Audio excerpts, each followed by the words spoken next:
El jueves terminamos nuestras clases, sí, el jueves.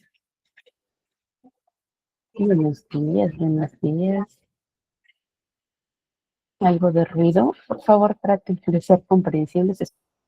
De hecho, hay bastante tránsito, así que vamos a buscar que las condiciones estén algo tranquilas, pero a veces hay que nos escapan de las manos. Muy bien, entonces vamos a empezar nuestra clase ahora, ¿me parece? Como les comentaba Arnold, hoy vamos a ver un tema bien bonito que es la psicología del aprendizaje. Creo que hoy vamos a salir con otra mirada, ¿no? Antes pensábamos que aprender era cosa fortuita, quizás, ¿no? O que de repente el aprender es lineal, o sea, siempre, si sabes desde el inicio vas a aprender siempre. Y en realidad, en el contexto escolar, el aprender, eso no es un proceso lineal, ¿ok? Es un proceso que siempre va a tener altos y bajos, como todo en la vida, ¿verdad? Cada estudiante, ustedes van a ver que va a ir conducta, va a ir procesando la información de manera distinta, ¿no? De acuerdo también a cómo se encuentre en ese momento, circunstancias. También eso va a impactar, va a ir aprendiendo. ¿Bien? Entonces, comprender estas dificultades de aprendizaje desde esta mirada o desde esta perspectiva psicopedagógica es importante para que docentes como guías de aula no tengamos estas de repente de lo que está aconteciendo en el mundo del niño. Como por ejemplo, un niño que se queda dormido en el aula, va algunos días, la mayor parte del tiempo del colegio, está muy delgadito, ¿no? Como le y yo puedo decir, este niño pues no tiene interés, ni los papás ni el niño tiene interés, o tiene, su rendimiento es muy bajo porque no se esfuerza, pero en realidad pueden haber otros factores que están asociados. De repente una pérdida significativa de su valor nutricional en sus alimentos impacta en que no tenga energía, ¿no? No tiene energía, pues no está motivado. Esto que va y viene, hay días en que se tiene que dedicar a ayudar en casa, a apoyar, o no puede ir a la escuela porque no tiene dinero para los pasajes, ¿no? Pueden haber muchas situaciones que pueden estar afectando, ¿no? Esto es ya poniéndome el extremo. Puede ser realmente que el niño pueda tener alguna dificultad, ¿no? Y que su bajo rendimiento no sea por falta de esfuerzo, no sea de repente por motivación, una dificultad en su capacidad. Entonces, estas dificultades vamos a conocer que tienen origen neurocognitivo, ¿ya? Es decir, que tienen que ver con el desarrollo interno de por sí neuronal. Otros tienen contextos, ¿no? Un niño que de repente los papás lo castigaron y se molestó, ya no quiere ir a la escuela, o de repente en la escuela está sufriendo de acoso, ir, ¿qué más puede haber en la parte emocional? Pérdida del trabajo de los padres, cambio de residencia, pérdida de un familiar muy cercano, son problemas emocionales que incluso el nacimiento de un nuevo hermanito afecta en el económico del niño. ¿Okay? Entonces, es importante que nosotros vayamos entendiendo todos estos orígenes, que puede ser, como les decía, neurocognitivo, puede ser emocional, social, ¿ya? Puede ser social, o sea, lo contextual. Que definitivamente estas situaciones van a requerir intervenciones que son más específicas, ¿ya?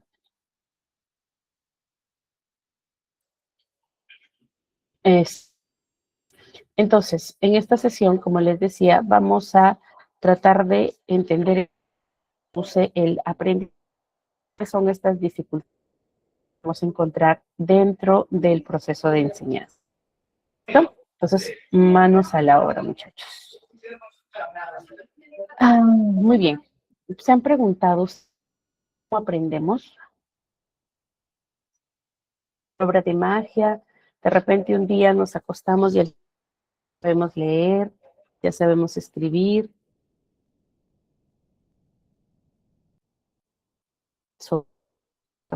hay muchos factores que así será. Yo recuerdo que de pequeño, el último de mis hermanos, aprendió a leer solo, aparentemente, ¿no? Entonces, cuando yo le preguntaba a mi mamá, justo estaba haciendo esta clase, le decía, mamá, ¿te acuerdas que yo solito como a los 5 años? Y me dice, sí, como nota curiosa, dice, porque a tu hermana la mayor, o sea, mi hermana que ya tenía como 17 y este pequeño recién tenía 5, le mandaban cartitas, ¿no? Entonces, por mi mamá, por el chisme aprendió a leer. Dentro de la casa, pues tenía otro hermano que estaba 2 años mayor que él, tenía otra hermanita que estaba 9 años, yo que ya tenía 11, porque por 2 años, ¿no? Y mi hermana la mayor que es por más edad. Entonces, analizando la situación, yo decía, no, no es que él haya aprendido por casualidad, es que en la casa todos estábamos en la mesa haciendo pequeñito, el de 5 años, pero estaba allí mirando. Mi papá enseñaba a mi último hermano a escribir, que estaba en primer grado, ¿no? Con 7 añitos. Entonces, no fue un proceso que se dio por casualidad. Y el hecho de, o sea, la motivación, el hecho de querer estas cartas, pues motivó, ¿no? Motivó el que él se concentrara más en que estos procesos, ¿no? De lectura, de escritura, se dieran con mucha naturalidad. Por eso es que a veces sentimos aprendizaje es así como un proceso mágico, pero en realidad no lo es, ¿ya? No es un proceso mágico, no es un proceso automático, no es que en algún aprender a leer o escribir, ¿no? O sea, o hacer cálculo, no en algún momento va a hacerlo, no.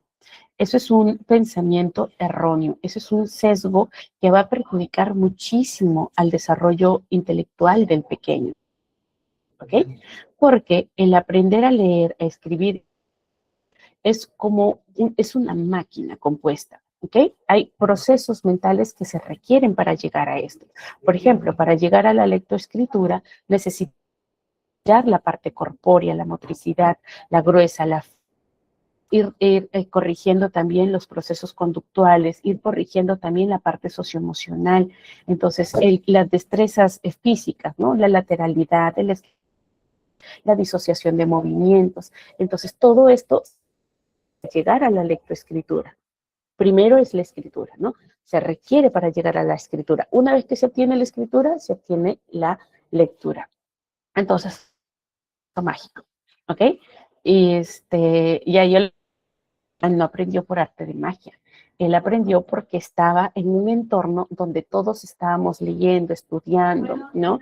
Las más grandecitas ya estábamos haciendo, estaba terminando casi la primaria, mi hermana ya secundaria, entonces estábamos en procesos distintos y él pues estaba recogiendo toda esa información que le ayudó a que cuando estaba motivado era mejor, ¿no? Entendiera mejor el aprendizaje.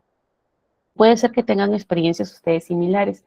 Cuando hay dos pequeños, así que están uno en etapa de lectoescritura y el otro todavía no está, pero ya está leyendo porque está recibiendo el mismo estímulo, ¿cierto?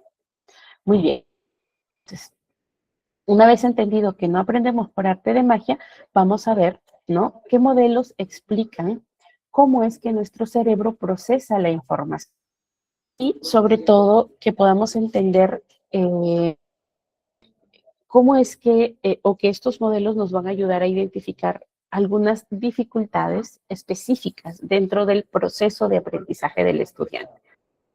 Entonces, estos modelos cognitivos van a explicar o qué es que pasa en la mente del estudiante, de la persona, cuando aprendemos a leer, escribir o cuando aprendemos a resolver operaciones matemáticas. Cuando uno de estos procesos falla o proceso se desarrolla con dificultad, es que van a aparecer muchos más problemas específicos dentro del aprendizaje. ¿Okay? El primer modelo que tenemos, el modelo de lectura de doble ruta, ¿ya? Es el modelo de lectura de doble ruta. Este modelo sugiere que no leemos de una sola forma. El modelo de doble lectura, para que la lectura sea exitosa, tiene que activar una ruta que conecta la vista con lo que oye, con el sonido. ¿Ok? Por eso es que al inicio nosotros vamos enseñando fonológica, ¿cierto? Entonces al niño le empezamos, suena, ¿no? L, ¿no? En P, P, ma, ¿no? L, pa. Entonces empiezas a enseñarle que lo va relacionando con la grafía que le vas mostrando, ¿no? O con la letra que le vas diciendo. Este es E, ¿no? Este es L, este es F. Entonces, vamos conectando la vista con el sonido que va a conectar la palabra con el concepto. Entonces, esto es el modelo de significante y significado y significante. Entonces, se explica como esta forma de deletrear mental, sonido por sonido. Entonces, ¿se han fijado que los niños cuando les empezamos a enseñar la lectoescritura, por ejemplo, dices mamá, si tú le dices ma, o sea, por sílaba, no lo consigue. Pero si tú le dices a, juntamos, ¿qué dice mamá? Y el niño empieza primero por letra, ¿verdad? M, A. Está empezando, está bien. Luego ya que está consolidado el deletreo y empiezas con el silabeo. Ma. Entonces, ¿a qué te suena esto? Ma, ¿no? Y el niño, porque ya lo entendió, ya almacenó el sonido con esa grafía, relacionó. Entonces, empieza el proceso silábico. ¿Okay? Entonces, así es como que se va a dar dentro de la ruta de la escritura. ¿Ok? Vamos sonido por sonido cuando aprendemos o cuando vemos una palabra nueva. Pequeño va por la calle, ¿no? Y dice, acá hay una A, acá hay una I, acá hay una. Ese es el proceso de lectura, porque ya ciertas grafías las va reconociendo. Allí se empieza, ¿ya? Ahí se empieza el proceso.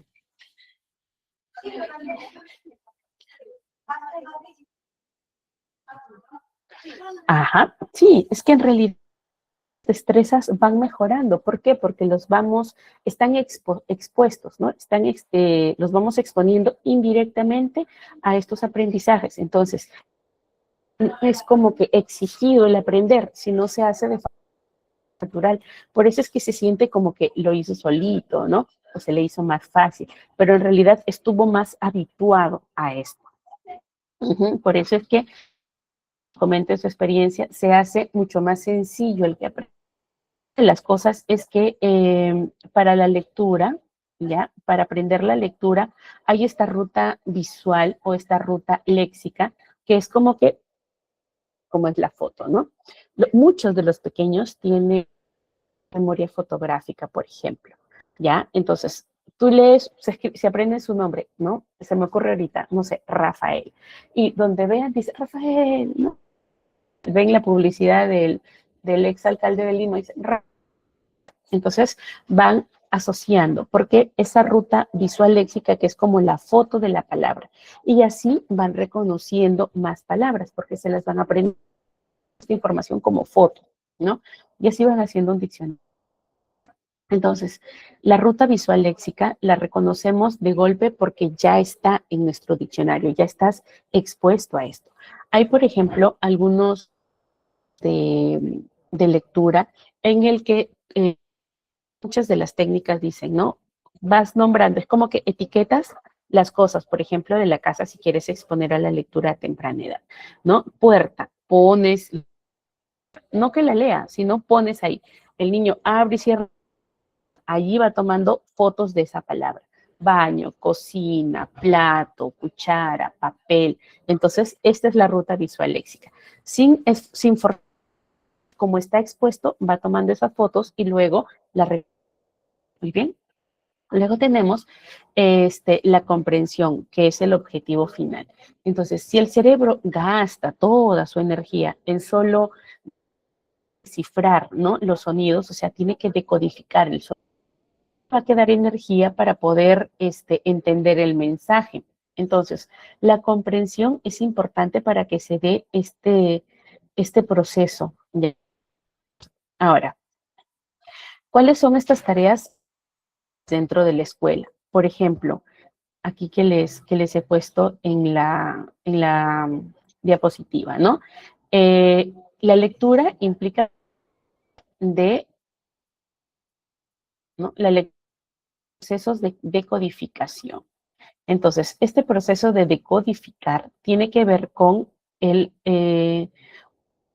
unir las palabras, los sonidos con las palabras, o sea, unir la ruta con la ruta visual, lo junta.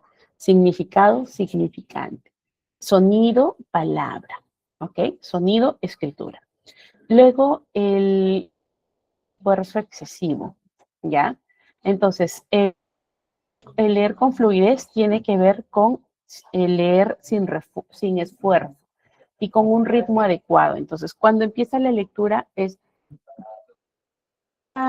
compra un auto, por ejemplo.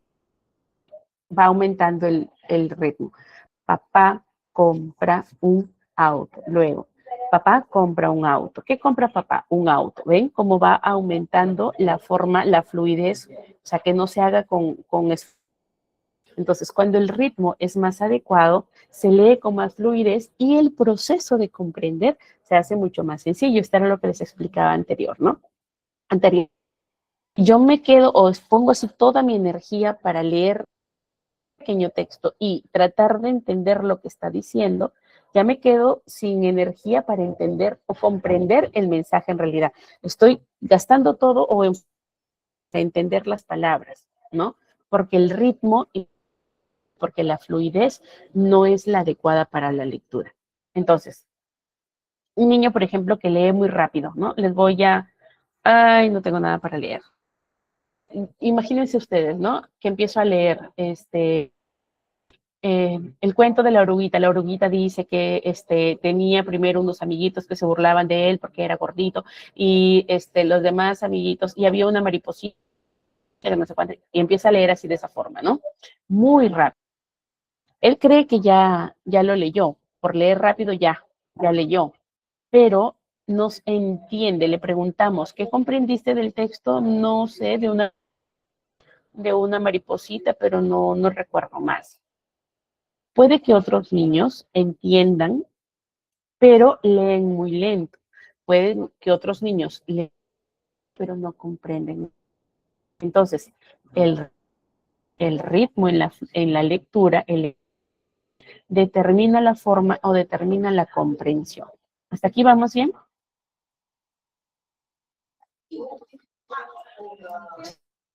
¿Están allí?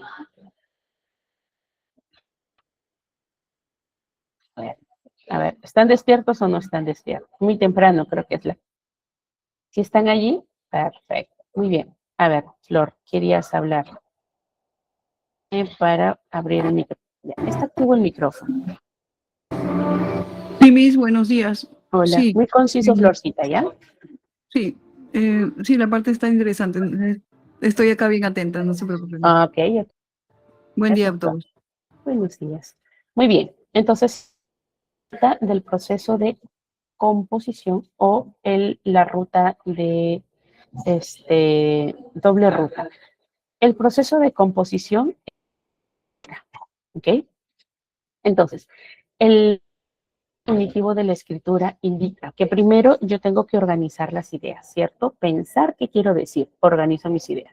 Luego elijo el vocabulario y la estructura que transforme estas ideas en palabras. Por eso es que a muchas personas se le hace más fácil hablar, hablar, hablar. Y cuando tiene que plasmar las ideas está, uy, ¿ahora cómo digo esto? Ajá, porque este modelo es escribir es mucho más complejo que leer. ¿Ya? Luego el tercer proceso es escribir correctamente, que es el uso de las normas gramaticales, el uso de la ortografía, la ortografía y la caligrafía. Puede que en la escritura no comete errores gramaticales ni comete errores ortográficos, pero su caligrafía es de doctor. Entonces, hay una dificultad de escritura, en el proceso de escritura, perdón. El cuarto paso en el modelo de escritura es el control motor, es decir, la coordinación de la mano para poder escribir. Para poder escribir. Entonces, la escritura, como les decía, integra varias funciones.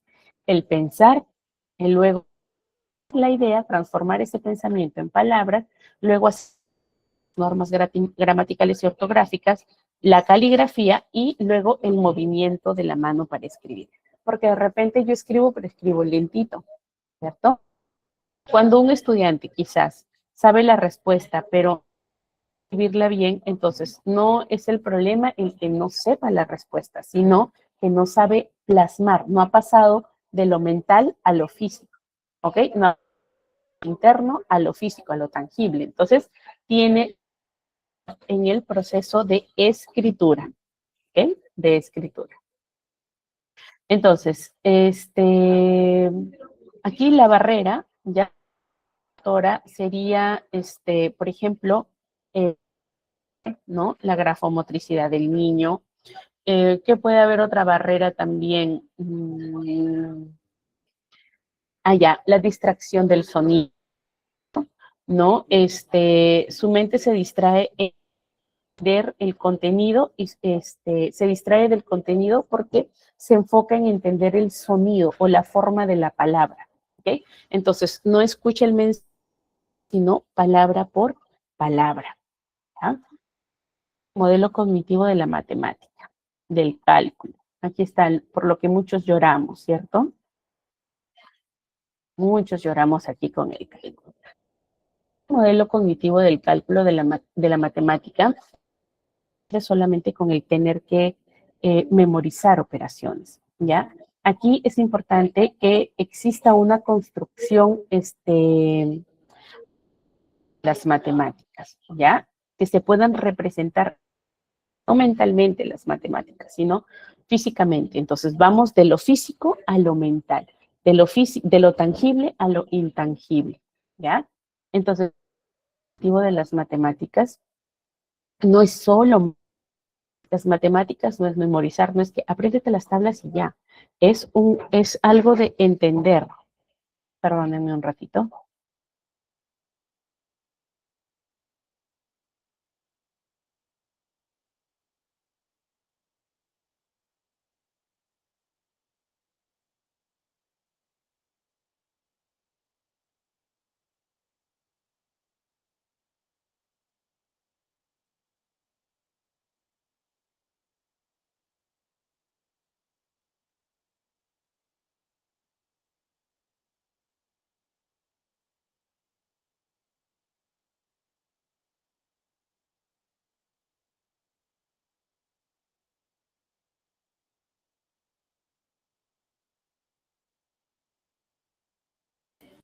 Muy bien, entonces les decía que las matemáticas no es hecho de memorizarme las tablas, ¿no? Imagino que a muchos les ha dado con, apréndete las tablas, memorízate, cántalas, ¿no? Sí, es que en realidad el cálculo son más habilidades, pero sobre todo espaciales, habilidades lógicas y de memoria. Hay un modelo que se los voy a compartir como anexo, porque si no me tendría que quedar explicando el modelo y se nos va a ir el tiempo para avanzar con los pasos como un anexo para que ustedes vayan investigando, que es el modelo McCloskey, ¿ok? Closkey. Este modelo habla acerca de 3 sistemas que tiene el cerebro para poder números. Entonces, el primer modelo habla de entender el símbolo, la forma simbólica del número y luego la representación. O sea, 5 en número no es lo mismo que 5 en palabra. Entonces, el modelo McCloskey habla acerca del numérico. Entonces, que el niño entienda que 5, la representación 5, no es lo mismo que 5 cantidades, mismo que 5 en escritura. Son tres procesos internos. ¿Listo? Luego, el sistema de cálculo, que es el comprender los signos. Signo más, signo menos, signo división, signo multiplicación. Y lo que implica las tablas de memoria, por ejemplo. Luego, el otro proceso es el de la memoria de trabajo, que habla acerca de esta memoria independiente, esa memoria cortita que te permite ir información, por ejemplo, ¿no? A ustedes les dicen, 1500, ¿ya? Sumen 1500 más 300, ¿no? 1500 más 300. Ustedes dicen 1800 rapidito. Se pone a bajar los ceros y luego, si hay sumando 1500 más 700. Entonces, 5 más 7 es 12. Pongo el 2 y llevo 1. Así nos enseñan, ¿cierto? Pongo el 2 y llevo el 1. Esa decena, que en realidad no es 1, sino es porque es la forma correcta de decirle, esa decena que guardas en tu memoria del trabajo, ¿no? Es la que vas a llevar para poder luego número allí. Pero ¿cómo le enseñamos nosotros? Pones aquí 7, pones el 2, que es la unidad, y subes 1, pero en realidad no es 1 el que subes, sino son 10 los que subes. ¿Listo? Entonces, esto es el modelo McCloskey acerca de cómo procesar lo numérico, cómo aprendemos los sistemas de cálculo, los operadores básicos, ¿no? Los signos, y luego es cómo es que cuando vamos a hacer así como, o sea, este papelito en el que anotas lo que vas llevando, ¿no? Entonces, esta memoria de trabajo que te permite que tú vayas haciendo los cálculos sin necesitarlo tangible, ¿ya? Entonces, este modelo es uno de los pilares de la neuropsicología cognitiva y pues nos ayuda a entender cómo es que se da el proceso de los números y las matemáticas.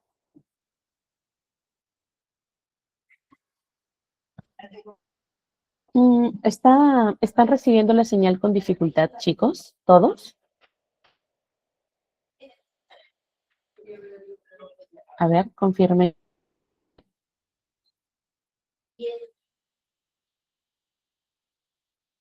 un poco. Yo normal. Ah, ¿no ves? Puede ser señal, pero acá no es ninguna notificación de que la señal es, que sí me ha pasado, ¿ah? Pero ahorita no estoy recibiendo eso. Muy bien, entonces seguimos. Listo. Entonces, como les decía, estos modelos neurocognitivos de la lectura, la escritura y el cálculo, pues cómo se da el proceso de leer, el proceso de escribir y el proceso de calcular. ¿Listo? Ahora, ¿cómo integramos estos modelos? ¿Cómo se integran los de cálculo? ¿Y por qué son importantes ya entenderlos? Miren, primero la importancia, que no se la he colocado allí. La importancia es, cuando estamos dentro de la escuela, es entender dónde está la dificultad. Nosotros decimos, el niño tiene dificultades en la lectura, ya. ¿Qué aspecto de la lectura es donde tiene dificultad? Entonces, primero es identificar dónde está la dificultad. También es importante entender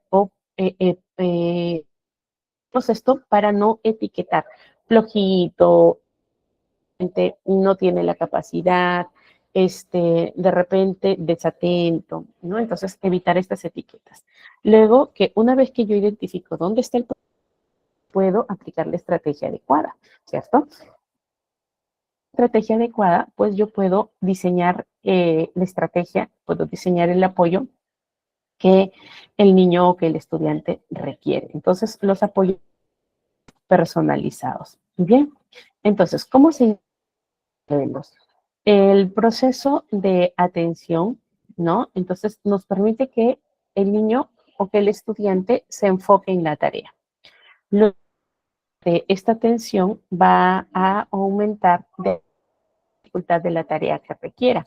Entonces, es necesaria, por ejemplo, el enfocarse, el prestar atención para poder leer un texto, para poder escribir también una respuesta, problema matemático. ¿Ya? Falla, los demás procesos no se van a poder dar. Entonces, lo primordial es la atención. Entonces, si la atención falla, el rendimiento va a bajar en las áreas, ¿ya? ¿Cómo es que, por ejemplo, la memoria, ¿no? En ese tipo de memoria, como les decía, hay dos: la memoria de trabajo, la memoria de trabajo, la memoria a corto reciente o la memoria a largo plazo. Entonces, trabajo es la que retiene información del momento, ¿no? Procesar una consigna, responder esta consigna, guardar información de un recado. Entonces, esa es la memoria de trabajo. Y a largo plazo es porque ya se asimiló lo que ocurrió, ¿no? La información se aprendió, se estructuró nuevamente para poder un aprendizaje. Entonces, aquí en la memoria de largo en el conocimiento previo, ¿no? Se almacenan los conocimientos, por ejemplo, letras, reglas, operaciones, ¿ya?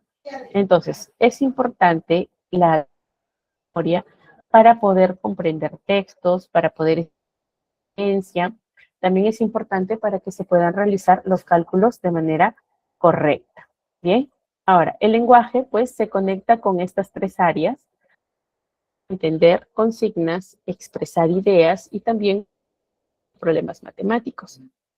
Entonces, cuando, por ejemplo, pasamos a la parte del uso de las matemáticas, ¿no? De los problemas, resolución de matemáticas, y le pones la operación 10 más 3, ¿no? Si no, un problema. Recuerden que el aprendizaje se lleva a la cotidianidad y una de las capacidades que se buscan en la escuela es que el niño aprenda a resolver problemas.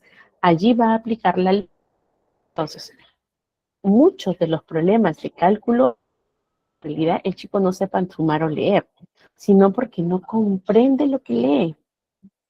¿Ok? No comprende lo que lee. Entonces, hay que fijarnos muy bien en la comprensión, el ritmo de la lectura,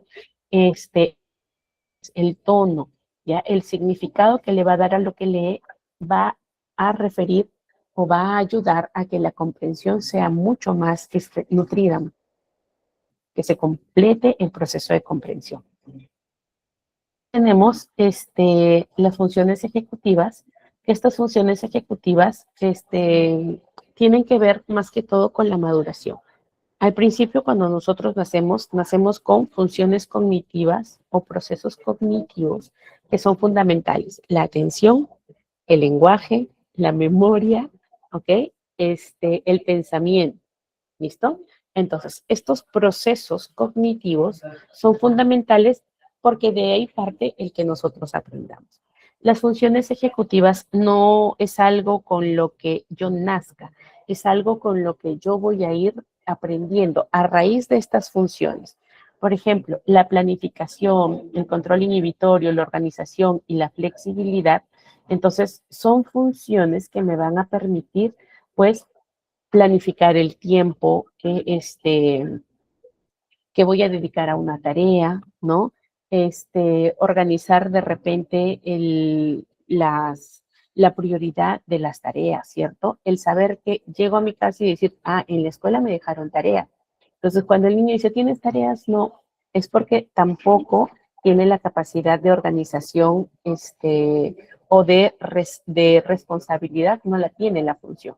Pero de repente, como que a las 6 de la tarde le entra la responsabilidad, o ya, a las 10 de la noche, responsabilidad al niño, ¿verdad, mamá? Sí tenía tarea, ¿no? O ¿verdad, papá? Sí te... Y recién empiezan a hacer la tarea. Entonces, aquí no es que el niño no sepa, sino que no ha desarrollado la ejecutiva, ¿ya? Que es importante para que funcionen los procesos ya adquiridos de aprendizaje. ¿Ok? ¿Hasta aquí vamos bien?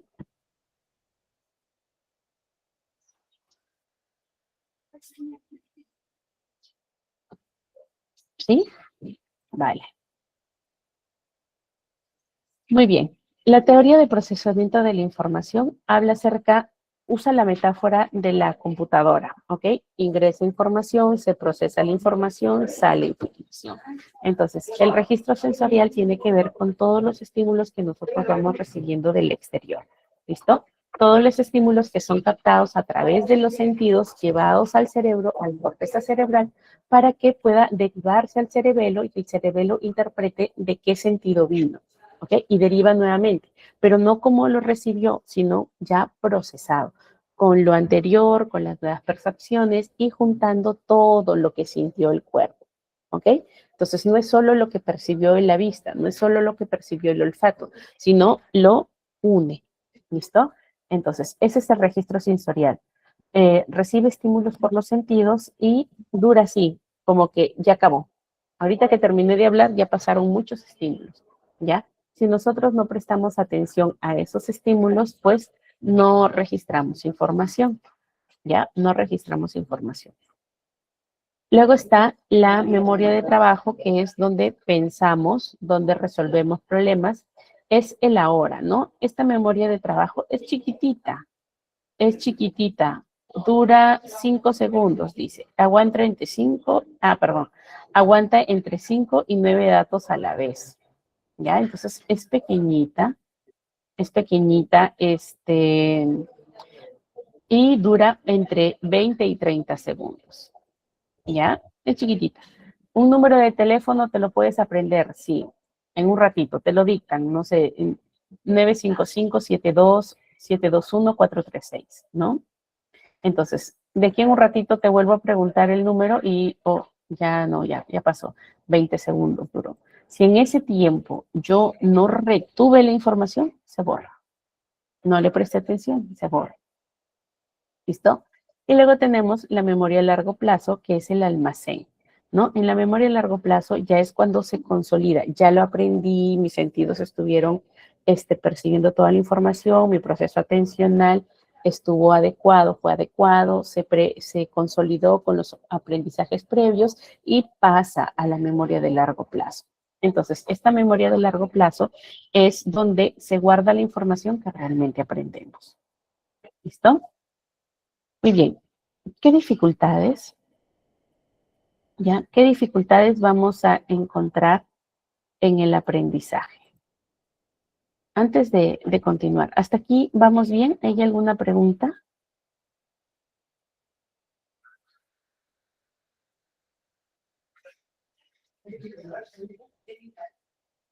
Carlos, ¿puedes abrir tu micrófono? Buenos días, ¿sí me escucha? Sí, claro. Me causó una confusión aquí. Los procesos Ujú. cognitivos es atención, memoria, lenguaje. Lenguaje y Ya, percepción. ya, allí iba mi pregunta, porque usted las clases nos había dicho que era percepción, pero en esta ocasión le escuché que dijo pensamiento. Entonces me causó ahí confusión. Ah, perdón. Entonces es percepción. Percepción. Ok, Ujú. listo. Muy amable. Ya.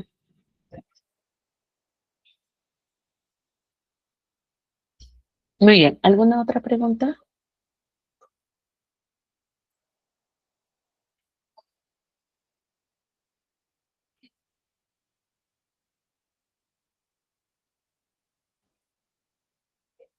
Ya está. ¿Y cómo ayudarlo de qué? Bueno, sí, buenos Hola. días, ¿qué tal? Me saluda Patricia. Sí, justamente se estaba hablando acerca de que no habían desarrollado, cuando tenían una tarea, algo así, no habían desarrollado una palabrita, dijo. Entonces Sobre yo le las decía, funciones. ejecutivas, exacto. Ujú. Entonces yo le Ya. preguntaba, entonces, ¿de qué forma se le podría ayudar en ese caso? Ujú. Fíjense que las funciones ejecutivas no son funciones que se van a consolidar en los primeros años de vida. La información o la teoría indica que las funciones ejecutivas se consolidan entre los 30 y 33 años. ¿Ok? Entonces, es a medida que se le expone a situaciones, que se le va acompañando para que ¿no? Esta función vaya adquiriéndose, vaya consolidándose. O sea, nosotros le llamamos funciones ejecutivas. Otras personas les dicen hábitos. ¿Ok? Entonces, imagínense, todos tenemos, por ejemplo, la atención, ¿no? El organizarnos, el planificar, pero cuando tú eres consciente de que esta función te va a ayudar, por ejemplo, en la planificación, ¿no? Te va a ayudar a organizar mentalmente. Es como que visualizas. Tú ves el futuro. Voy a hacer esto, esto, esto de acá, en tales horas, voy a hacer esto el siguiente día. Te planificas, ¿no? Entonces, organizas los pasos antes de actuar. Pero si nos levantamos en el día, ¿no? Y estamos, a ver, ¿qué haré hoy? No sé, lo que venga en el día. Entonces, nunca vas a desarrollar tu función ejecutiva de planificación. ¿Ok? Entonces, sí es importante que nosotros vayamos, ¿no? Vayamos alternando esto, poniendo situaciones en las que tengamos que ayudarle al niño.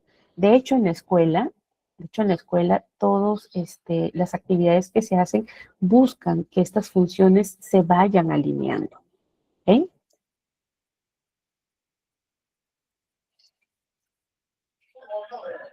Ahora, tú me preguntas, ¿cómo ayudarlo? ¿Cómo ayudarlo dentro de la escuela? ¿Cómo ayudarlo dentro de casa?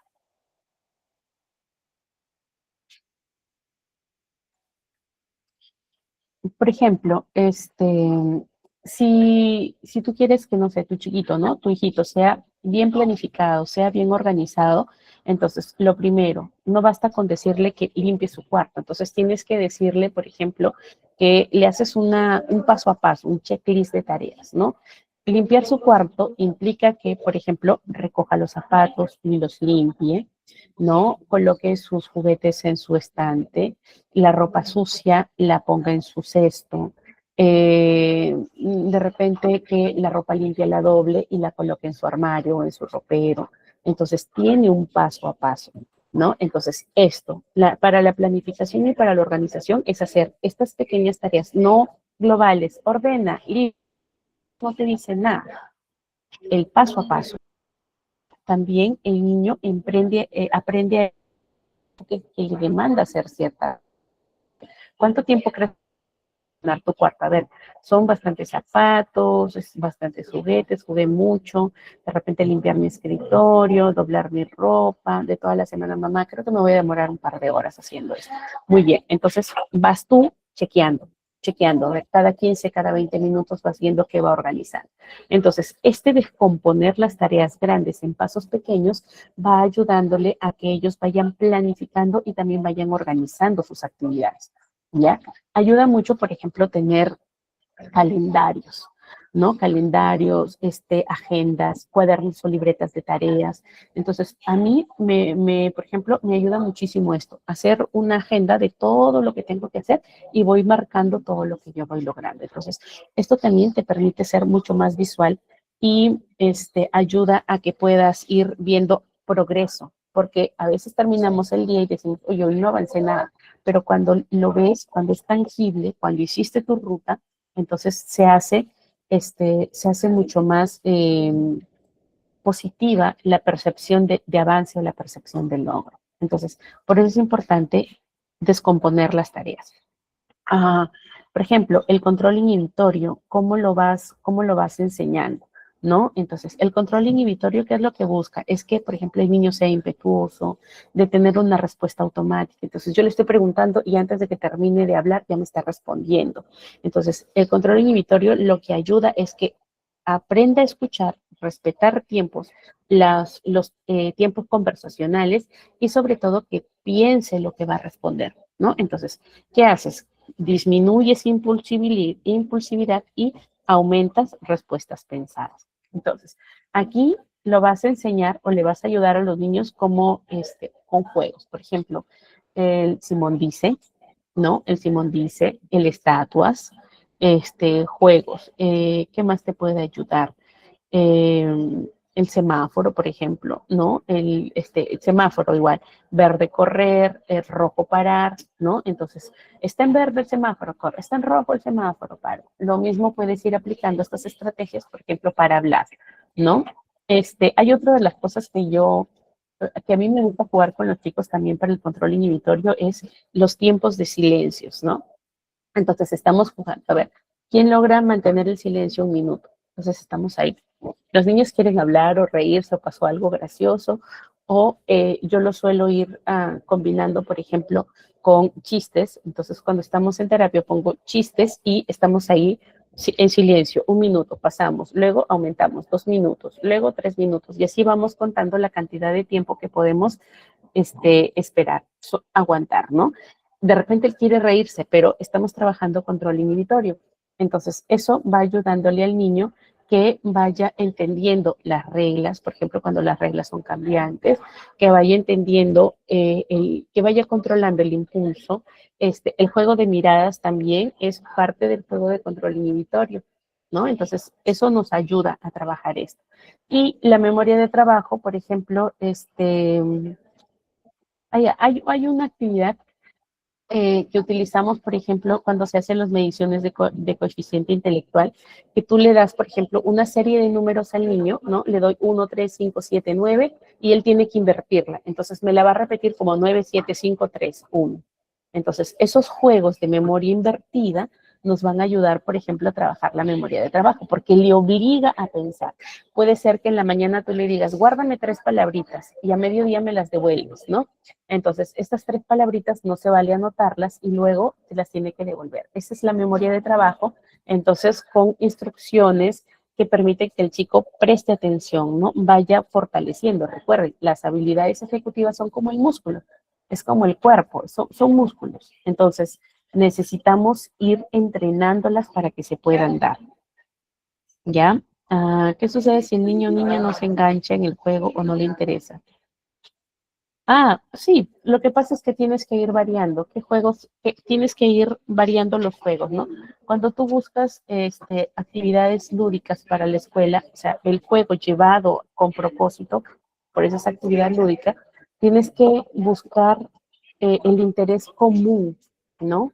O hacer los juegos, darles o transformarlos para que sean atractivos para ellos. Si el niño no participa, puedes, por ejemplo, usarlo o puedes, llevarlo como tu asistente, ¿no? Ya tú das las instrucciones, tú entrega el material, tú explica el juego, tú verifica que las reglas del juego se cumplan, ¿no? Hay un juego que de hecho a mí me gusta mucho en, en las sesiones, a veces, bueno, cuando tenía las sesiones de tutoría con alumnos de primaria y de secundaria, jugar, no sé si ustedes han escuchado de la polilla tramposa. Es un juego que parte de las reglas te permite, por ejemplo, hacer trampa, ¿ok? Hacer trampa. Y que los niños pueden ver que alguien hace trampa, pero ellos van a guardar silencio y solo el chinche guardián, que es la persona que busca que las reglas se cumplan, tiene que estar atento e identificar la trampa, ¿no? Entonces, buenos días, es un juego bien divertido, enseña control inhibitorio, enseña seguimiento de instrucciones o de reglas y también el trabajo colaborativo, ¿ok? Y la rapidez, la agudeza también. Búsquenlo por allí, yo les aconsejo un juego familiar muy bonito y también lo pueden llevar a la escuela. Muy bien. ¿Qué pasa si no buscas juegos o le preguntas, ¿no? ¿Qué juegos le gustaría jugar? Hay otras maestras, por ejemplo, que lo que suelen hacer es, al menos del colegio en el que estaba, les piden a los chicos, ¿no? Por grupos. Ustedes van a tener esta semana para, poner en práctica un juego lúdico. Entonces, por grupos, cada semana los chicos proponían juegos y llevaban y construían juegos también dentro del aula, ¿no? Entonces, de repente, por ahí unos chiquitos trabajaron con cestas de las celdas de huevitos, ¿no? Y llevaban pelotitas de desodorantes, de rolón, y con eso tirábamos. Por ejemplo, ¿quién hace formas lanzando las pelotitas? Entonces, eso también les permite que ellos vayan ingeniándose, vayan planificando, se organicen, tomen estos espacios que son de tutoría, como les decía, al menos en el colegio utilizábamos estos espacios para que por grupo ellos vayan haciendo la actividad. Entonces, había una actividad de entrada que era un juego, ya había una actividad de salida que era un juego. La actividad de entrada la diseñaban los chicos y la actividad de juego de salida la trabajaba el tutor, que era relacionado con el tema que trabajaba en el libro, ¿no? Entonces, esto ayudaba. Esto ayuda. No hay juegos específicos que a todos les agraden, pero sí pueden ir ustedes adecuando a la realidad que van encontrando dentro del aula. ¿Qué más? Dificultades del aprendizaje. Muy bien, vamos a ver esto. ¿Ya? ¿Cuáles son estas dificultades del aprendizaje? Rápido porque si no nos va a ganar el tiempo. Aquí vamos o encontramos, les estoy planteando lo que es dislexia, disgrafia y discalculia. La dislexia, que es la dificultad específica en la lectura, ¿no? Aquí la vamos a encontrar, por ejemplo, con errores de codificación, lectura lenta o imprecisa, también con problemas de comprensión lectora. Entonces, esta dislexia, si nos vamos a los modelos de lectura, ¿no? En la ruta fonológica, el niño va a tener dificultades para poder ensamblar los sonidos. Entonces, le cuesta saber que, por ejemplo, la M suena Entonces, yo le digo, ¿cuál es el sonido de la M? Entonces me va a decir M. Yo le digo, no, ese es el nombre del sonido. Su letra se escribe M, se llama M, pero su sonido es ¿no? Entonces, esta ruta fonológica, que es el ensamble entre sonido y nombre, entonces esa es la dificultad en la dislexia. ¿Cuál es la consecuencia de esto? Que la lectura sí por sí es mucho más lenta. Se escucha silabeada, por ejemplo, ¿no? Y tiene muchos errores, omisiones y también tiene adiciones en la lectura que va a desgastar porque tú te enfocas mucho en comprender qué está hablando, qué está diciendo. Entonces, desgasta, ya, agota la memoria de trabajo y esto impide que el niño pues, comprenda lo que está leyendo, ¿no? Que lo entienda. La disgrafia tiene que ver con los procesos de transcripción de la escritura. Entonces, en la disgrafia vamos a observar, por ejemplo, lectura ilegible, ¿no? Letra muy pequeñita o letra muy grande, muy pegada. Problemas de la organización de texto, se sube, se baja, no respetar renglones, no respeta márgenes. En la organización del texto, por ejemplo, lo que ocurre es que normalmente el niño usa toda la hoja para escribir, ¿no? No sigue un orden como nosotros, sino usa toda la hoja. He visto chicos que escriben de manera como si fuera caracol, ¿no? En este formato, así escribe. Entonces, esa lectura, esa forma de escritura que es desorganizada, también se observa en el proceso de disgrafia. Y los errores ortográficos que van a ser persistentes, ¿ya? Entonces, la disgrafia afecta la parte motora más que todo, ¿ya? La parte motora. Entonces, aquí el niño, por ejemplo, no logra ubicar, no logra almacenar la foto de la palabra vaca, por ejemplo, con V y vaca con B, huevo con H o huevo sin H. Entonces, siempre está en del aprendizaje de cómo se escribe, ¿no? Incluso si conoce la regla, por ejemplo, conoce la regla del uso de P y B. Entonces, aunque conozca la regla, se olvida. Esa es la disgrafia o disortografía. La discalculia, ¿ya? La discalculia es un problema específicamente en el cálculo, ¿ya? Es la falla en el código analógico. Entonces, aquí el problema se observa en que el niño no tiene sentido del número.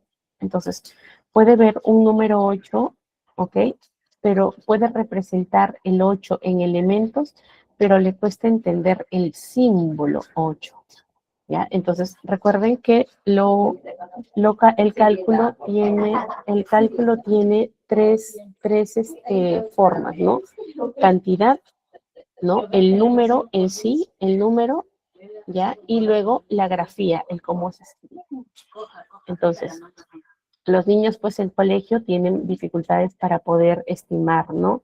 Si 10 es más que 100 o si 100 es más que 1000, no comprenden, ¿no? Esa cantidad. Y las tablas de multiplicar, pues, son un martirio para estos muchachos, ¿no? Y sobre todo, dificultades para entender el tablero posicional, unidad, decenas, centenas. Allí también se observan los problemas en cuanto a la discalculia.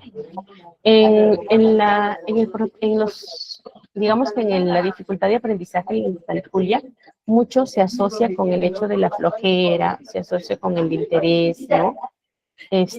Pero en realidad son problemas que tienen que ver con el procesamiento cognitivo de esa materia. Muy bien. Las funciones ejecutivas, que ya veníamos conversando un poquitito, ¿no? Que se me adelantaron, me hicieron preguntas de enseñarlas. ¿A qué edad se diagnostica que no hay edad? Se supone que estas dificultades nosotros las vamos a observar cuando inicia la educación básica regular, ¿no? Entonces, entre los 6 y 7 años, ahí vamos a identificar que hay estas dificultades de aprendizaje. Discalculia, disgrafia, disortografía, dislexia. Entonces, recién ahí es notorio. Porque es donde se le exige, pues, que se vayan consolidando estas habilidades de lectura, escritura y cálculo.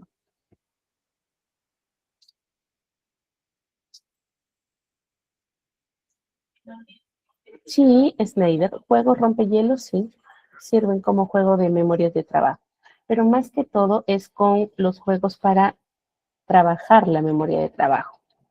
Ya, juego de memoria, por ejemplo, fichas, dominó, son juegos que ayudan, juegos de memoria, secuencias de colores, por ejemplo, unión de puntos, ¿no? Entonces son juegos de memoria que ayudan. El almacenar ciertas reglas para jugar un juego, también juegos de memoria.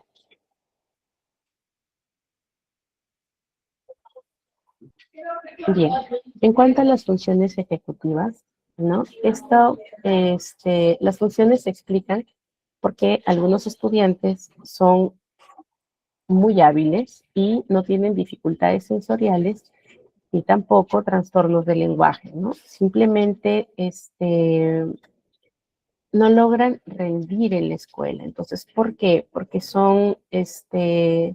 les falta, por ejemplo, les falta capacidad de organizarse, ¿no? Por ejemplo, hay un niño en el colegio que es muy hábil, incluso razona o explica, cuenta cosas de una manera que no corresponde a un niño de 8 años, ¿no? Digamos que este niñito tiene 11, hasta cuestiona, ¿no? Estás contándole algo y suele cuestionar.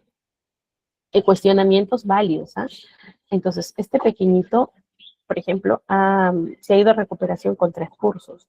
Se ha ido a recuperación con arte, con matemáticas y me parece que con ciencias sociales, ¿no? Entonces, ¿por qué es que logra exponer bien, logra desenvolverse de esa manera?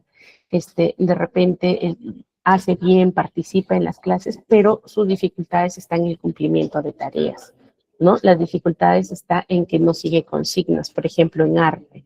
Las dificultades están en que este pequeño, por ejemplo, se rinde fácil cuando algo no le sale, que es la tolerancia a la frustración.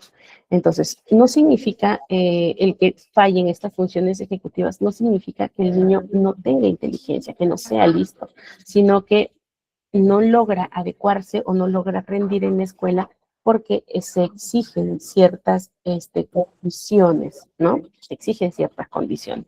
Entonces, como estas dificultades se les conoce, ¿no? Como dificultades de aprendizaje y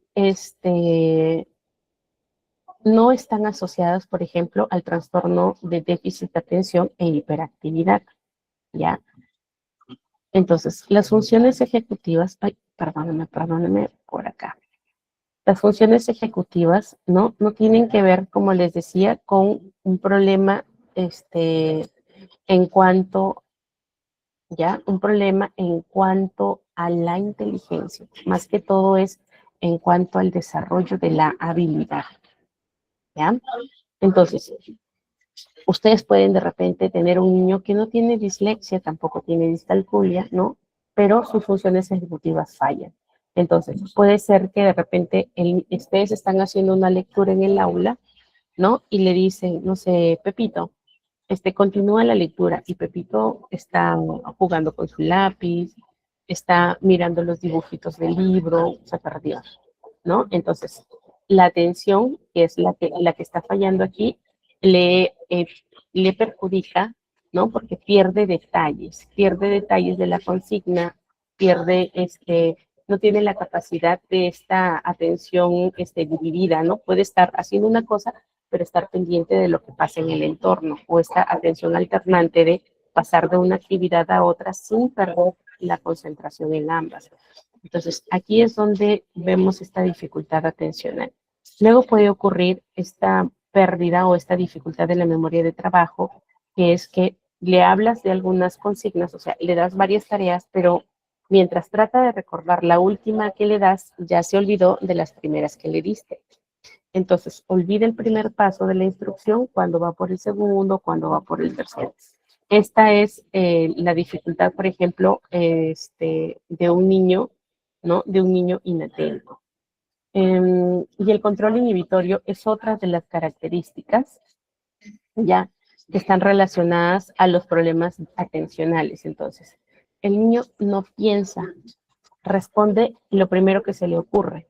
Y esto es el control inhibitorio. Recuerdan que les explicaba hace un ratito cómo importante era ayudarles a trabajar esto. Es decir, los tiempos de espera, los tiempos conversacionales, ¿no? El escuchar y responder, ¿no? Por ejemplo, un juego que ayuda mucho a trabajar el control inhibitorio es este de las palabras. Tú vas diciendo una palabra y tú tienes que continuar con la última sílaba que termina la palabra. Por ejemplo, yo digo carro, tú dices ropero. Tú dijiste ropero, yo digo rosa. Yo dije rosa, tú dices sapo. Ahora yo tengo que decir polo. Tú dices loca, yo digo casa. Tú dices sandalia, y ahora digo liana. Ahora tú tienes que decir nana. O sea, se dieron cuenta del juego. Entonces, estoy prestando atención a lo que dices y continuando las palabras con la última sílaba de la palabra que dice la anterior. Entonces, son jueguitos que ayudan a ir trabajando el control inhibitorio, por ejemplo, que es la impulsividad, ¿no? Entonces, aprendes a escuchar, aprendes a escuchar. Muy bien.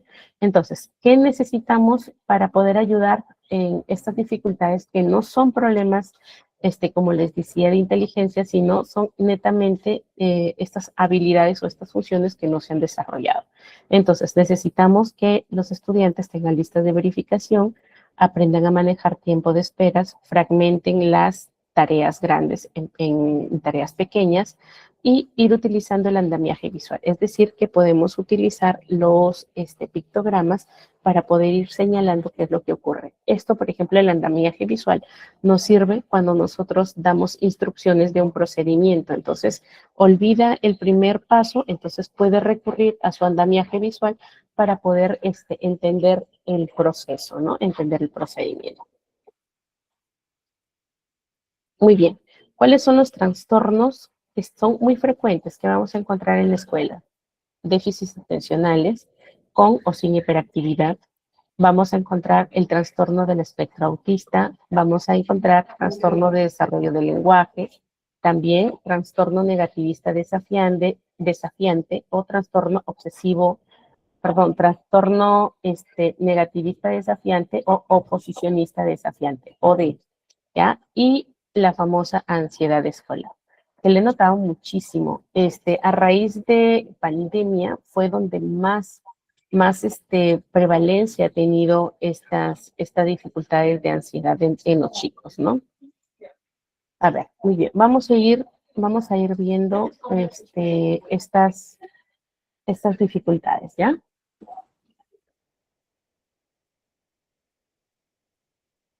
¿Qué es el trastorno de déficit de atención e hiperactividad? El trastorno de déficit atencional se puede manifestar solamente con dificultades atencionales, se puede manifestar con hiperactividad o también se puede manifestar con impulsividad, ¿ya? Entonces, es el trastorno que más prevalece en las aulas. Hay muchos investigadores que indican que el TDAH en realidad es una dificultad de funciones, ¿ok? De desarrollo de habilidades, solo que las agrupan o les dan un nombre para poder entender cómo trabajarlas, ¿muy bien? Pero no es un diagnóstico así que digamos que, uy, se me rompió la vida porque mi hijo tiene TDAH, ¿no? Entonces hay que entender que aquí está más que todo la dificultad en cuanto a funciones, ¿ok? Como les explicaba, el TDAH se puede presentar como el inatento, que son dificultades atencionales, como hiperactivo, ¿ya? O como impulsivo, es como un motor en marcha. Yo siempre hago la comparación, ¿ustedes han visto Winnie Pooh alguna vez? Ya, hay un tigre, ¿no? Que salta y salta y salta, entonces, como el tigre, así que para saltar, el motor que nunca se apaga. ¿ya? El que se para moviendo del asiento, el que interrumpe, el que de repente es impulsivo, actúa antes de pensar, o de repente puede ver que alguien está trabajando algo y se mete a la conversación, o sea, no respeta tiempos, no respeta normas conversacionales, ¿no? Entonces, de repente desea decirte algo y no considera lo que pasa en el entorno y lanza lo que tiene que decir, ¿no? Entonces, ese es el impulsivo, actúa antes de pensarlo. Pero también se puede dar de manera combinada, ¿no? Ahí tienes el pack completo, inatento, hiperactivo y impulsivo. Entonces, el combinado que presenta ambas características. ¿Cómo impacta esto en la escuela? Entonces, aquí sí hay que identificar cuál es la dificultad ya que tiene para que nosotros podamos ir ajustando, por ejemplo, el hecho de darle tareas, las pautas que vamos a brindar. Con niños que tienen estas dificultades, es importante que las pautas sean claras y cortitas. Y es como que les das paso por paso, ¿no? Le das pauteadito, fragmentada las instrucciones para que puedan seguirlas, ¿ya? Recuerden que el TDAH afecta la organización, afecta la capacidad atencional sostenida y el autocontrol en los niños. ¿Hay adultos con TDAH? Sí, claro que los hay, solo que ya no es tan notorio, porque recuerden que las funciones ejecutivas se consolidan a los 33 años, entre los 30 y los 33 años. Así que pueden encontrar jóvenes de 23, 24, así bien dispersos, ¿sí? Pueden hacerlo. ¿Qué más preguntan por aquí? A ver. ¿A qué edad se diagnostica el TDAH? A la edad que le hagas la evaluación. Porque muchas veces estas dificultades, esta inatención, esta impulsividad, incluso esto lo lleva a tener problemas sociales, ¿no? Golpes, riñas, es porque no son comprendidos. Entonces se confunden mucho con problemas conductuales, ¿ya? Se confunden muchísimo con problemas conductuales el trastorno de TDAH. A un niño que no es atendido, ¿ya? Puede generarle complicaciones en la adolescencia, en la juventud, sí.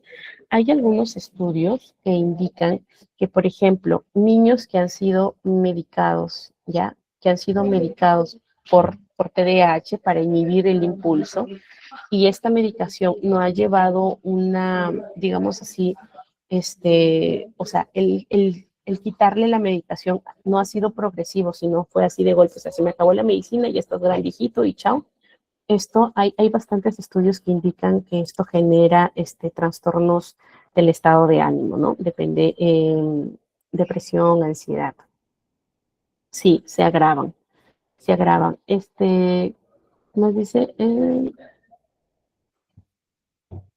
si esas conductas se reflejan solo con la madre, ¿qué podría estar pasando? Temas conductuales. Aquí es un tema de relacionamiento, ¿no? Cómo coloca los límites o tiene que ver con el cuidado primario. Pamela, levantaste tu manito. Dime. Buenos días, disculpe la interrupción. Mire, yo en realidad soy estudiante de psicología, pues tengo algunos Sí. conocimientos bastante pues pequeños, ¿no? En cuanto a estos problemas, por ejemplo, estos trastornos. Sin embargo, hace poco justo recibí la visita de una amiga, la cual pues aprecio mucho. Sé que su pequeño fue diagnosticado con TDAH desde pequeño. Desde los 3 años de edad le dijeron que tenía muchas conductas de TDAH, pero bueno, como sabemos, mejor dicho, no le pueden dar el diagnóstico como tal hasta los 7 años de edad. Ahora, el pequeño tiene 5 años y pues el día en que vinieron pude notar ciertas cosas que a mí no solamente me parecía que era de un TDAH, sino de un TEA. Y ella también me comentó de que, por ejemplo, él tiene un pensamiento rígido, de que no puede, por ejemplo, cambiarle una mínima cosa en la rutina, porque él Ok. entra en una crisis como tal, ¿no? Pamela, Entra en Pamela, crisis. se te corta la señal Ay, entiendo. Ahí se me logra recuerden, escucharme. allí sí, pero espera para irte entendiendo. Indicas que a los 3 años te dijeron que ya habían indicadores de TDAH. Sí. A los 5 años que tú lo conoces, lo observas que tiene más que indicadores de TDAH, tiene indicadores o las banderitas que nosotros decimos de TEA, ¿cierto? Sí. ¿Qué es lo que ocurre? ¿Por qué puede cambiar de un diagnóstico presuntivo a otro? Porque como son dificultades del neurodesarrollo, entonces del día cero hasta los 6 años más o menos, que se da todo este desarrollo psicomotor del niño, todo este desarrollo neuropsicológico, neurobiológico del niño, entonces puede cambiar, sí. Hay algunos casos, por ejemplo, que a los niños les dijeron que eran TEAs y con trabajo, con terapia, con todo, cambió de TEA a TDAH, por ejemplo, ¿no? Entonces, o se vuelven, o hay concomitantes aquí. Entonces, sí puede cambiar, sí, pero porque justamente están en este periodo de desarrollo neuronal aún. Ahora, el TDAH se suele confundir con el TEA muy pocas veces, porque el TEA tiene o de repente sí, ¿sabes por qué? Porque el TEA es un espectro. Entonces puede ser que el niñito simplemente tenga dificultades en cuanto a dificultades comunicativas, que por ejemplo, el TDAH no las tiene, ¿ok? El TDAH más bien es muy social, muy elocuente, muy dado, no mide riesgos. ¿Ok? Entonces, como que son distintas. Para algunas personas puede que sí le genere por ahí, dificultades para poder, entenderlas, pero puede confundirse al inicio, sí, puede confundirse. Docente, Como está creciendo, puede confundirse, pero no te pueden dar un diagnóstico definitivo a esa edad. claro. ¿No? Ni siquiera Consultita. aplicando las baterías de discriminación de TEA, ¿no? Que puede ser ADIR, A2, este, hay que ser bien cuidadoso para dar diagnósticos. Puede tener rasgos, sí, puede tener rasgos, pero no son definitivos. Por Una ahí cosa, me preguntaron, ¿qué pasa si estas dificultades se presentan solo con la mamá? Un ratito. Es que si se presentan solo con la mamá, entonces no puede ser, no puede ser un TDAH, ¿no?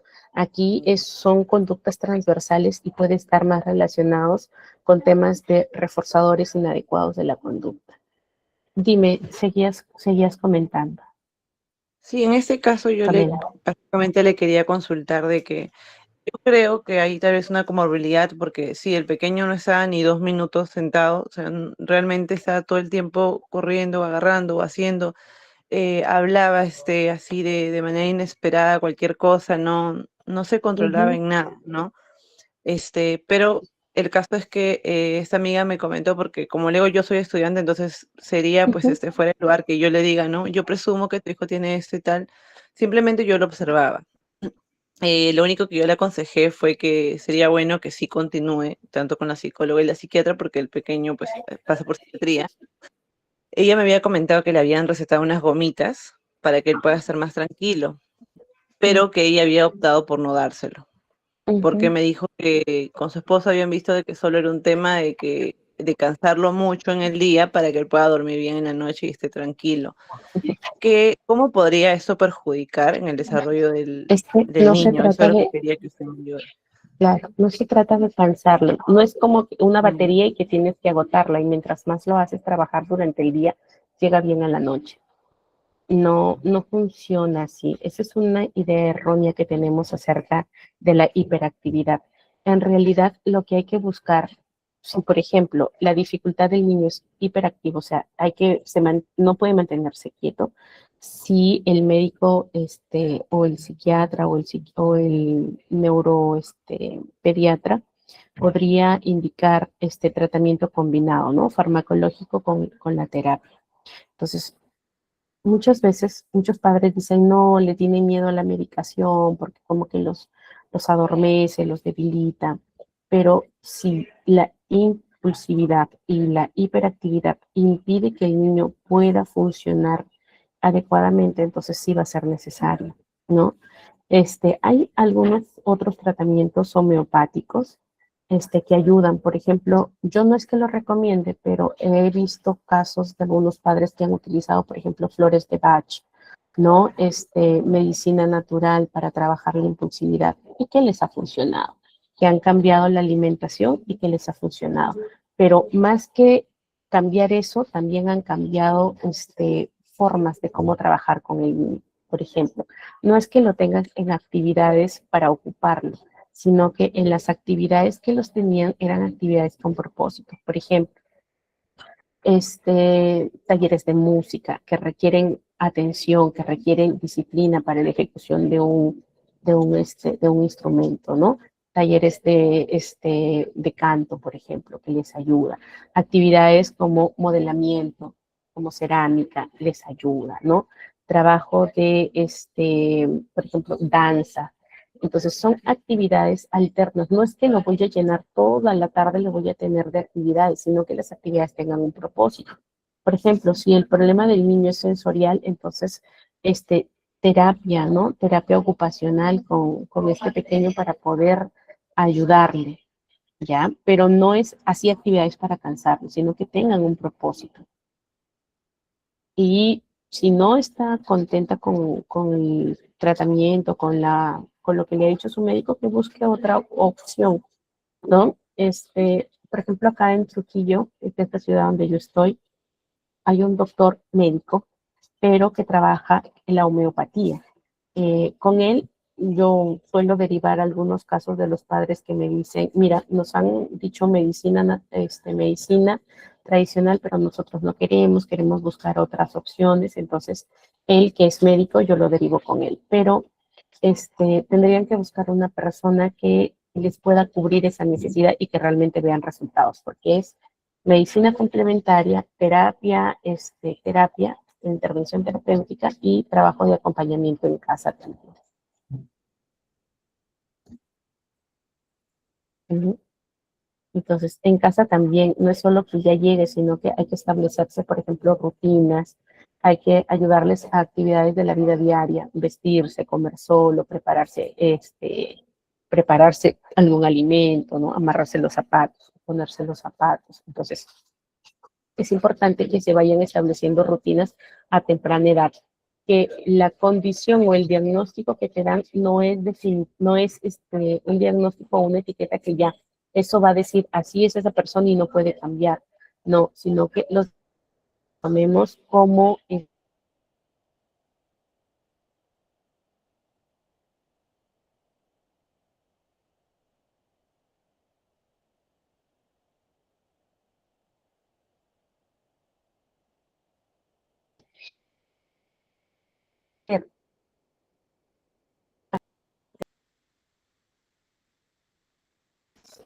se me fue el internet. ¿Sí escucharon? Hola, ¿sí? Eh, Ya está. Dale. No se lo escucho, licenciada. Patricia, hola. ¿Qué pasó? ¿Qué pasó? A ver. No se escuchó mis detalles que se fue la línea, creo, de internet. Sí me encuentras bastantes centros para trabajar. Específicamente,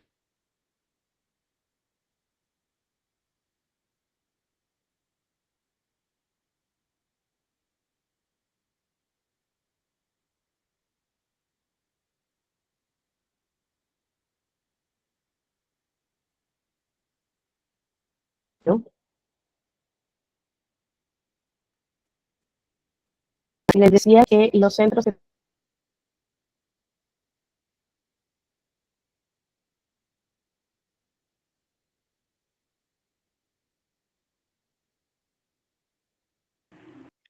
Se cortó la línea.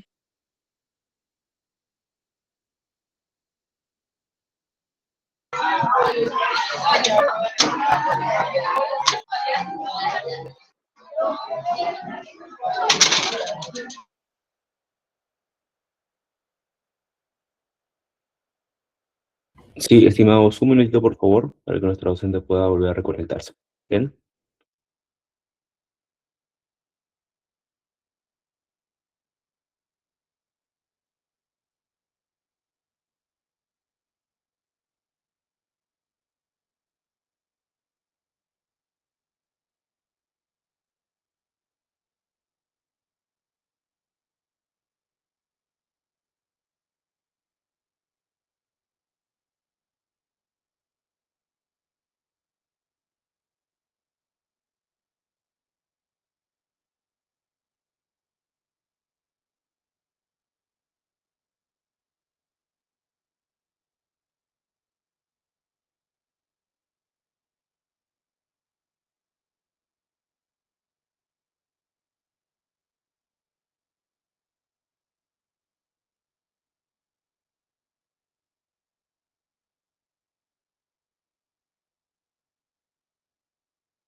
Sí, vamos a esperar a ver que se pueda conectar o si no, estaríamos cerrando la clase, pero déjame confirmarlo, por favor, y les indico.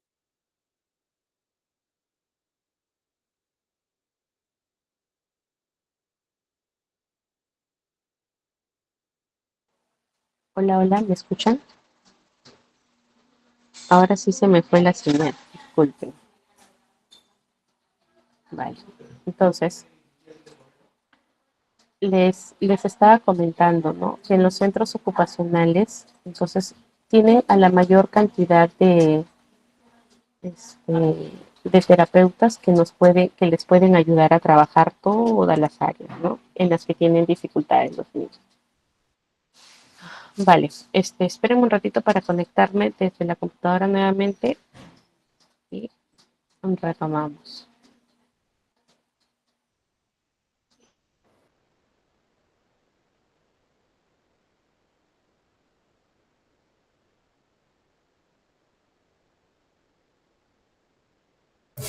Hola Mildred, ¿puedes abrir tu micrófono?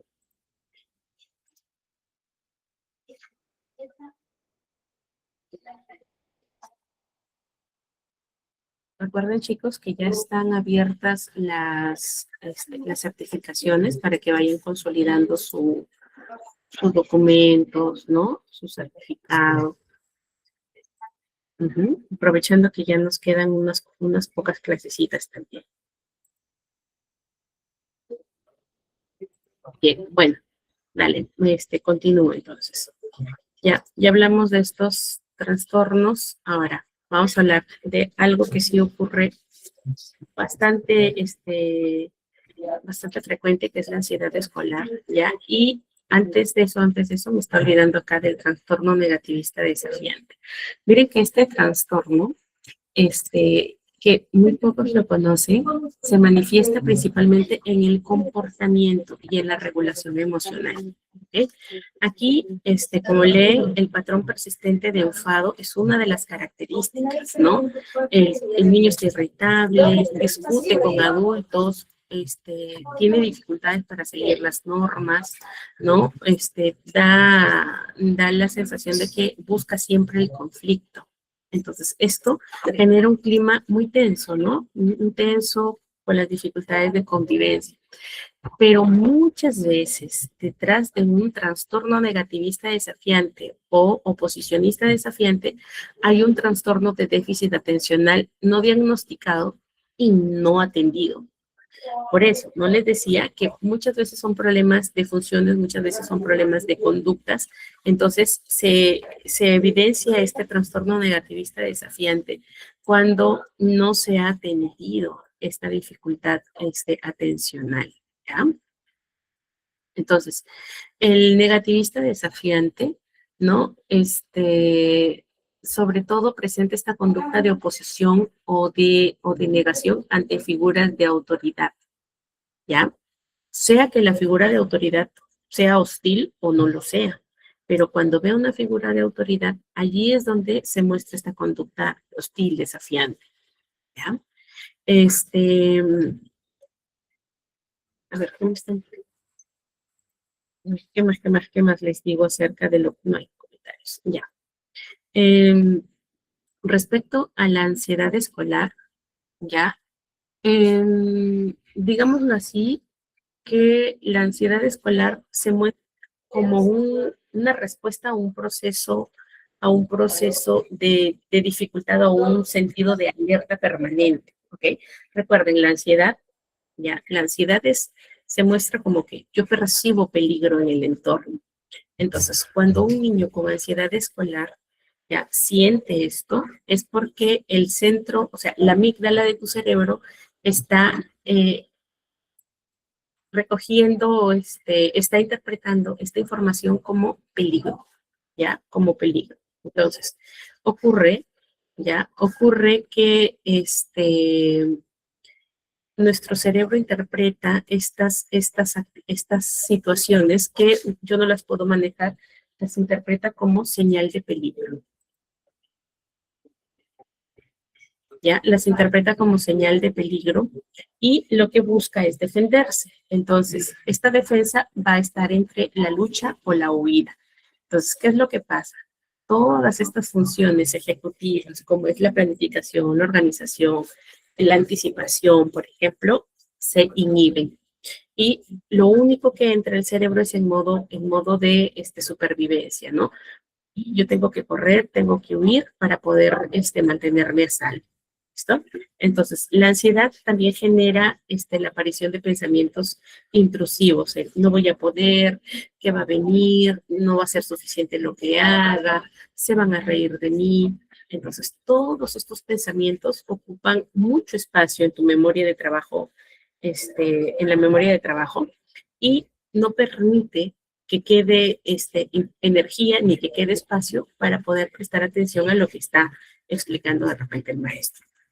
¿Ya? Entonces, la ansiedad matemática es una de las condiciones que notamos muy a menudo. Antes no se tomaba en cuenta, era como nerviosismo, como miedo, ¿no? Pero como les contaba que a raíz de pandemia se vio que prevalecía más, ¿no? Prevalecía más en los estudiantes.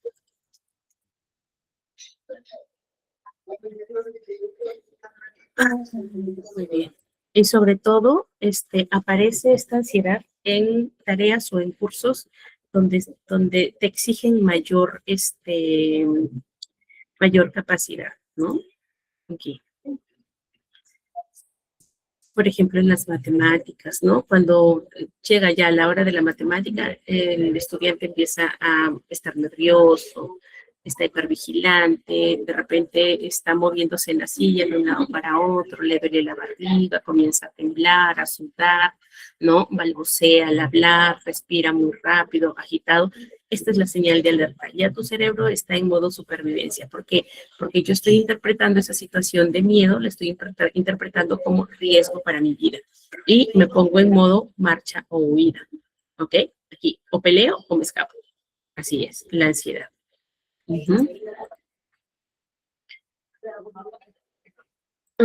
Nadie va a preguntar por qué ocurre la ansiedad escolar.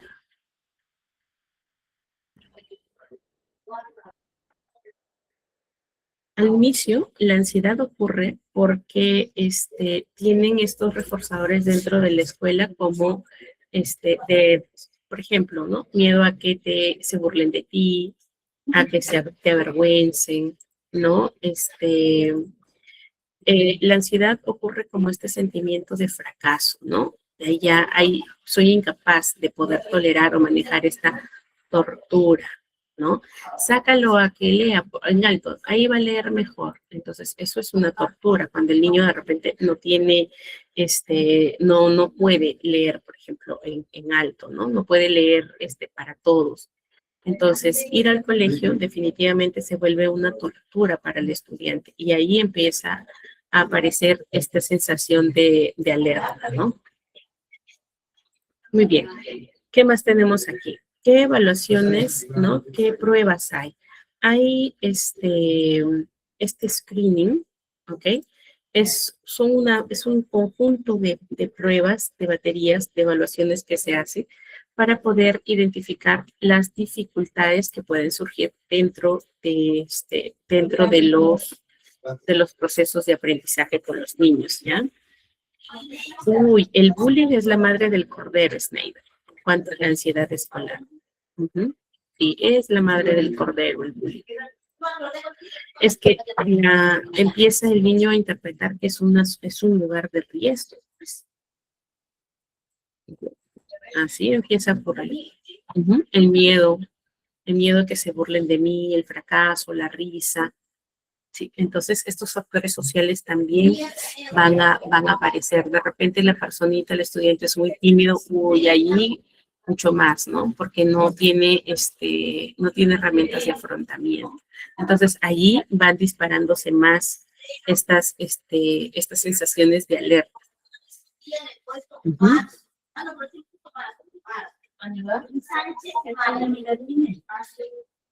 Ya está. Muy bien.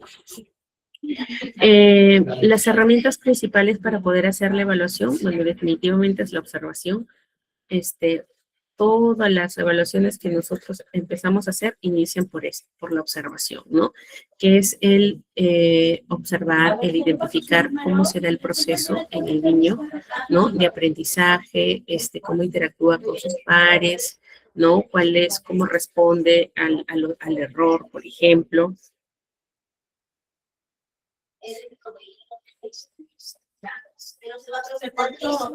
Ya. Los segundos son las entrevistas, ¿no? Se hace la entrevista en los 3 niveles, docentes, en la familia y también con el estudiante. Entonces, con los docentes es para evaluar o para identificar cómo va el rendimiento, cómo va la interacción, cumplimiento de tareas, entender qué estrategia usa el docente también. En la casa para conocer su historia de desarrollo, ver la interacción que tiene con los padres, los hábitos que tiene dentro del hogar y también el apoyo que recibe en casa. Y con el estudiante para entender desde su perspectiva cómo percibe estas emociones, ya, cómo entiende estas dificultades, cómo las siente, ¿no? Ajá, y en qué situaciones es que aparece.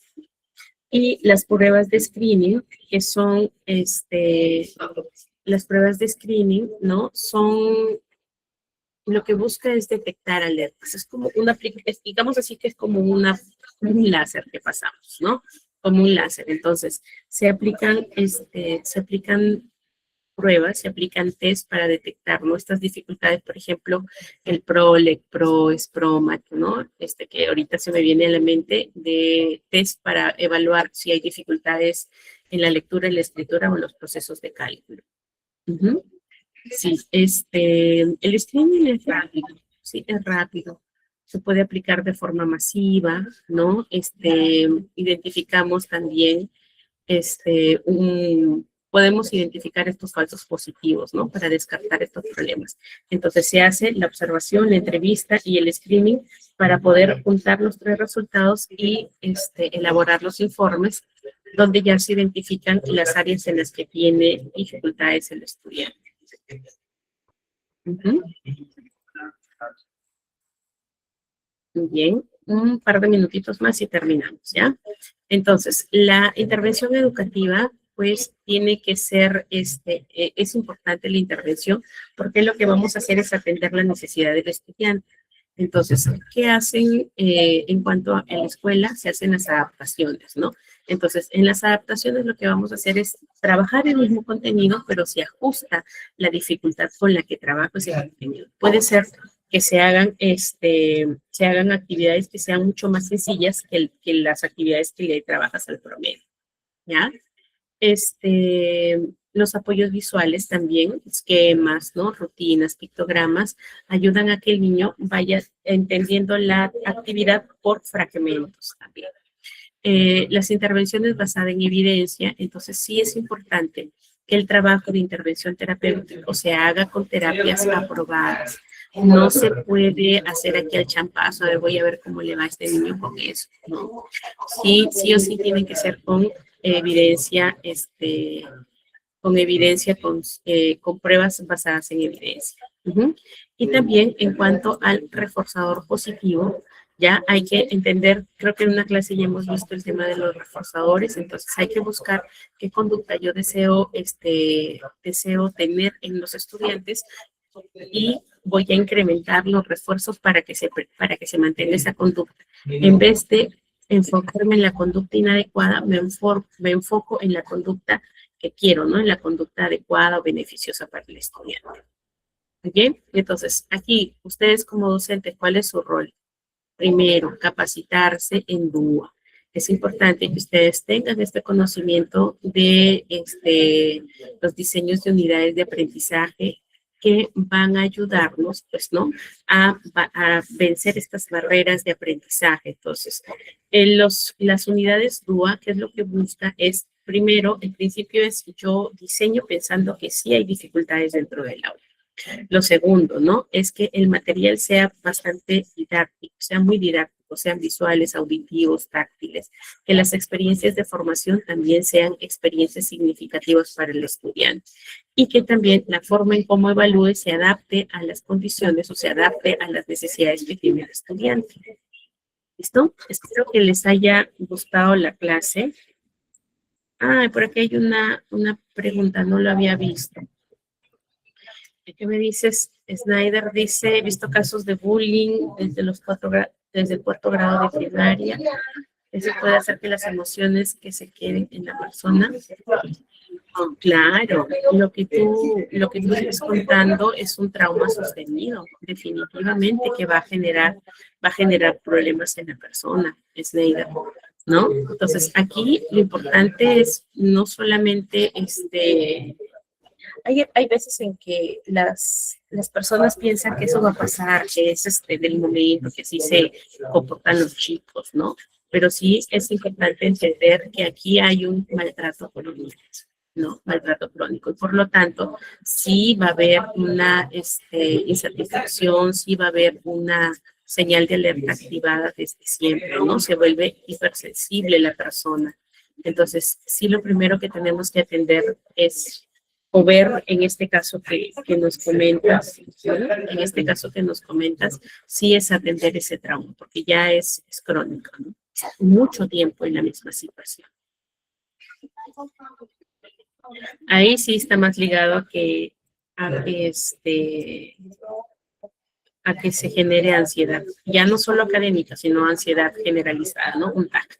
Recuerden que la ansiedad también tiene un espectro. Test vocacionales, chicos, hay test vocacionales que pueden hacer en línea, pero si ustedes requieren una evaluación vocacional, hay varias cosas, no es solo el test. Se evalúa inteligencia emocional, se evalúa por ahí algunos apartados o protocolos de coeficiente intelectual y también se evalúa aptitudes, ¿no? En los test vocacionales. No hay uno fijo, yo trabajo dependiendo del estudiante, ¿no? A veces con la entrevista, ¿no? Con un test de inteligencia emocional, nos pueden ayudar. A ver, el test vocacional, tengo uno por aquí.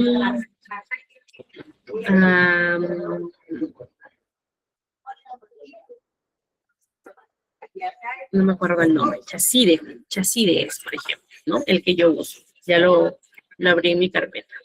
Es un test rapidito, es un autotest incluso, si lo pueden hacer ustedes, ¿no? Sí, Chaside te dije, Chaside. Carlos. Sí.